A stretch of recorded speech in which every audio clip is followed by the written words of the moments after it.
Frères et sœurs, la paix soit avec vous. Nous célébrons aujourd'hui la Passion du Seigneur à travers la fête des rameaux. Cette célébration nous ouvre les portes de la Semaine Sainte, durant laquelle nous allons célébrer de manière déployée les mystères pascal. Une richesse, c'est pourquoi on prendra notre temps. Ça sera comme des stations, comme des étapes, pour que nous puissions à la fois vivre les mystères de notre foi de manière profonde et bien nourrie. Et la célébration d'aujourd'hui, on voit une sorte de paradoxe. D'un côté, l'entrée triomphale du Christ à Jérusalem, lui qui envoie ses disciples lui préparer cette entrée triomphale. Les gens l'acclament, Hosanna, fils de David. Les gens l'acclament, voici notre Messie qui est arrivé. C'est la joie, comme nous aujourd'hui. On a agité nos buis, nos rameaux, nos palmes, pour dire Seigneur, nous t'accueillons. Mais de l'autre côté, il y a cet élément de gravité à travers les récits de la Passion.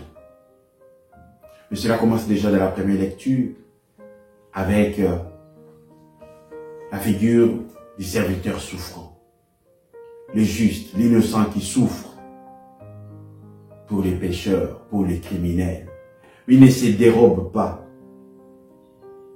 J'ai présenté mon dos à ceux qui m'ont frappé et mes joues à ceux qui m'arrachaient la barbe. Je n'ai pas caché ma face devant les outrages et les crachats. Le Seigneur mon Dieu vient à mon secours. C'est pourquoi je ne suis pas atteint par les outrages. C'est pourquoi j'ai rendu ma face dure comme pierre. Je sais que je ne serai pas confondu. Et dans la Passion, on voit ce Christ qui s'offre, qui meurt pour me sauver, pour nous sauver. C'est là le but de la mort du Christ. C'est pour nous sauver s'il meurt sur la croix. Et cette célébration vient nous rappeler aussi nos épreuves, nos fragilités, nos soucis. Il prend tout cela avec lui, sur la croix. Il attire tout sur lui pour nous donner la véritable paix, la véritable délivrance, la véritable rédemption. Et si on doit aller plus loin dans la méditation, frères et sœurs, on voit différents visages, différentes personnalités ou différents personnages dans la lecture de la Passion. D'un côté, on voit les grands prêtres qui veulent à tout prix que cet homme qui dérange, ce petit jeune homme de 33 ans qui vient bouleverser tout, il doit mourir. On voit Pilate qui cherche à sa manière comment le délivrer, comment le relâcher, mais il n'arrive pas parce qu'il a peur aussi de la foule. Sinon, il va perdre son poste de gouverneur. On voit Hérode comment, dans son opulence, dans son orgueil, prend la vie de Jésus comme un jeu. Et au milieu de tout cela, il y a la foule. La même foule qui avait acclamé Hosanna, fils de David, mais sera peut-être influencée par ces différentes castes. Ils vont réclamer la mort du juste, la mort de Jésus. Mais cette contradiction, elle est aussi la nôtre. Manque de fiabilité, manque de fidélité, manque de constance. Mais Jésus sait. C'est pourquoi ils disent, Père, pardonne-leur, car ils ne savent pas ce qu'ils font. Oui, nous ne savons pas toujours ce que nous faisons. Parfois, quand on est déjà aveuglé par nos penchants mauvais, par nos vices.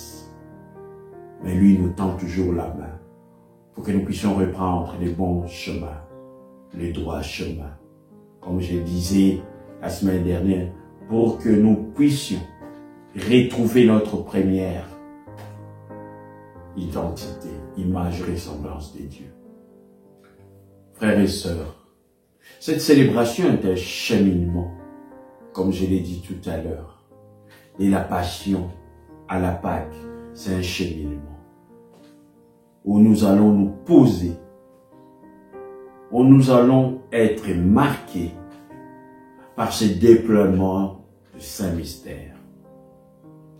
Mais une autre question qui est fondamentale que nous sommes appelés à nous poser. Chacun de nous a sa conscience. Qui est celui-là qui est mort sur la croix? Qui est celui-là qui est mort sur la croix pour moi? Pour moi, dans ma relation avec lui. Parce que cette question nous rappelle notre relation à Dieu. Cette question nous met devant nos responsabilités et devant la vérité de notre relation de foi avec Dieu. Frères et sœurs, le buis que nous avons agité aujourd'hui, nous allons le ramener à la maison pour le poser, orner nos croix, pour dire Seigneur, entre sous ces toits. Seigneur, accompagne-moi. Seigneur, sois mon compagnon de route. Aide-moi à être avec toi, ton disciple. Frères et sœurs, il y a une chose qu'on ne doit pas oublier, qu'on doit souligner. Si la source de notre tristesse est le péché, parce que ça nous éloigne de Dieu, ça coupe cette relation avec notre Créateur, la source de notre joie, c'est l'amour du Christ, l'amour du Père. C'est pourquoi le Christ est mort sur la croix.